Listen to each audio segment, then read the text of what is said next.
All right, so Karen, why don't you tell us a little bit about how you got started and when you finally realized that you had potential in music? Well, actually, the whole idea of having potential in music, it's not really about how I think I sound or how other people think that I sound. It's just something that makes me feel good.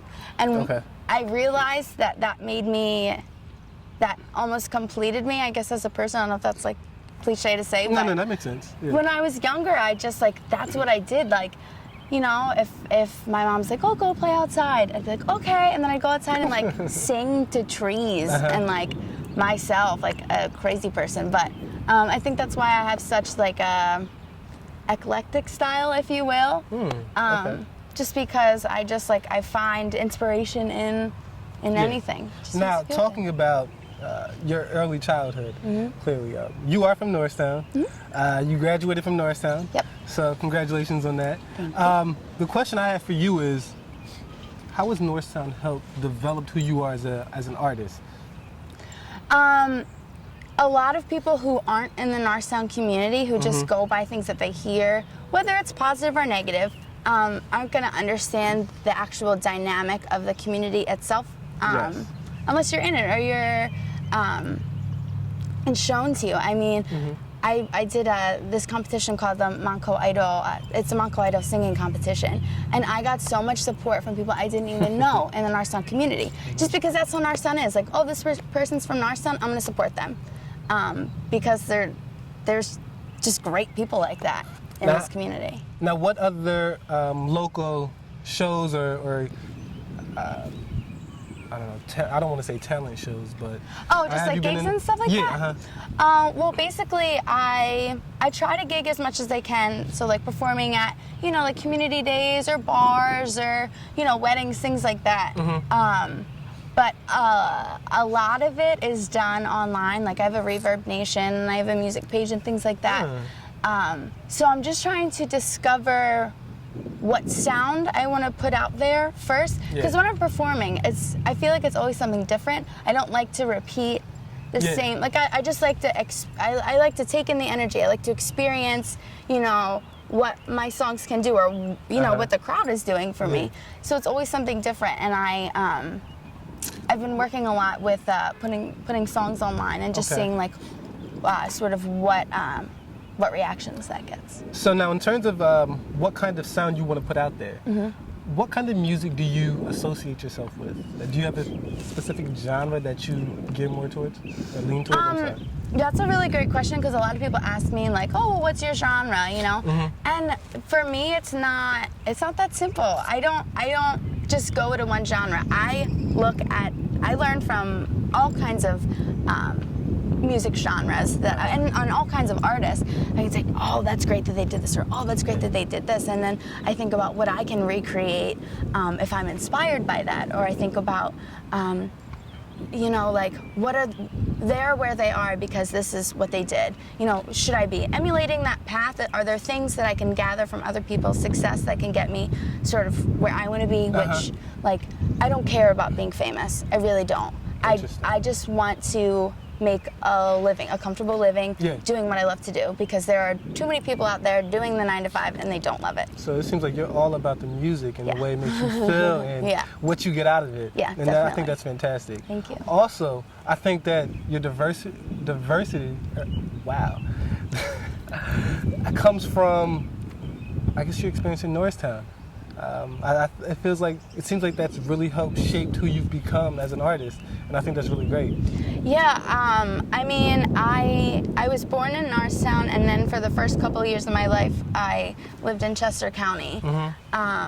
And even though I was young, maybe too young to still remember, you know, vividly what my childhood was like, it was definitely different coming here than being in any other area, because here it was, you know, encouraged to, you know, be a part of the arts. Like when I went to Norristown High, it was encouraged to be involved. I mean, I got to express myself through so many different outlets, not just, you know, singing. And what is the most important part about doing music? What is the most important part? I don't know what is it that really turns you on to music? What is it that attracts you to music and really makes you want to dig in and really be a part of the music? There is no sense of time when, at least for me, when I'm performing or when I'm practicing or when I'm writing a song. Everything else around me is just sort of there.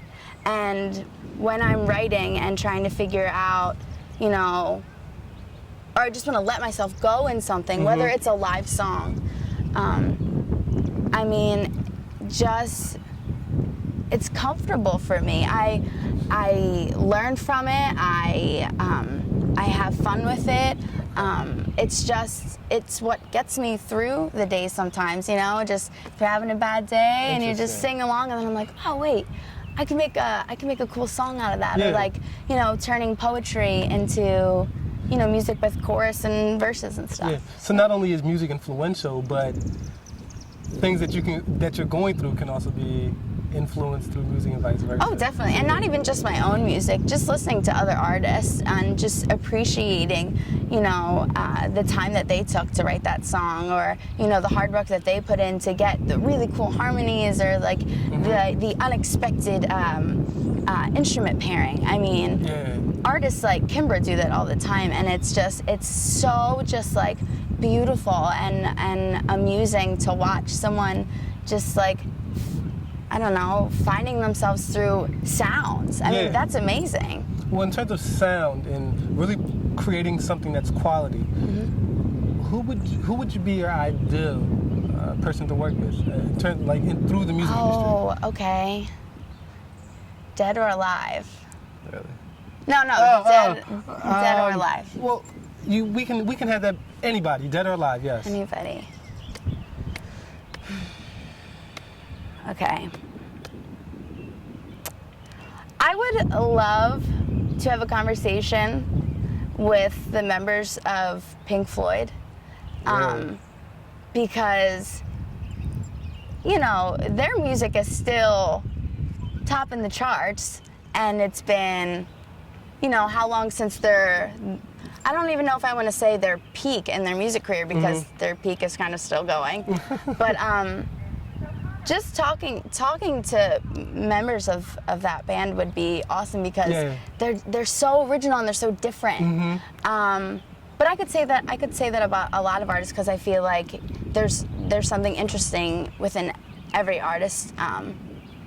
That's why some people like rock and some people like dubstep, and why some people enjoy classical music, which I really enjoy classical music, by the way. All right, so in closing,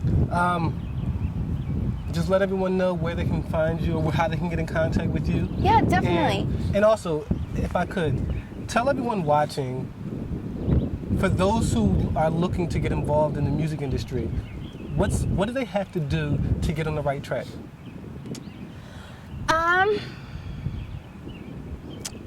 I feel like it's one of those things that just happens. I can't tell someone how to be a good vocalist or how to be a good musician or how to be a good songwriter, because I don't even know what that is. It's so subjective. It's more so, you know, they just need to be in a spot where they can find themselves and find what works for them. Work hard. Just work hard. I'm a pretty big believer in, you know, if you come across no people, that is a person that just is used to saying no and maybe isn't open to the ideas that you're presenting to them, find a yes person. Work hard, find a yes person. That's literally it. Everything else is, you know, what the fates have aligned for you and sort of how willing you are to work at your craft. You know, how much time are you putting down? And I mean, if you're someone like me who has, you know, 2 jobs and has, you know, a big family, and it may be more challenging to fit in the time with music that you want, but you just gotta find other ways. Like I was saying, you know, if you're humming at work or something, oh, you hear something quick, write it down. If you're getting ready to go to bed and you're singing something in your head, put it in your phone real quick. You know, I mean. So it sounds like you're saying, work hard, find a yes person, and make sure you write everything down. Yeah, Okay. if people just need to figure out, or at least this is what I do. I just like figure it out as I go and see what works for me and what doesn't. Because you can learn from everything. And if it works for you, go for it. And if it doesn't, okay, find something else. You don't have to waste time or think too hard about it. Just keep moving. Hey, well, Karen, I just want to say good luck with everything you're doing. Thank you. Thank you for your advice. I hope all of you guys took note on everything she was saying, and let them know where they can, how they can get in contact with you. With music and stuff. Okay, so you can go to Reverb Nation, and you can look up Kose, which is K.Kose. That has like a lot of the stuff I was telling you about with my online stuff. It has, I think I have 5 songs up on there. And then you can also go to Facebook. You can type in the search bar Kose as well. And that should give you all the info you need. All right. Well, that's all the time we have for today. Thank you again. Thank you. All right, back to you guys.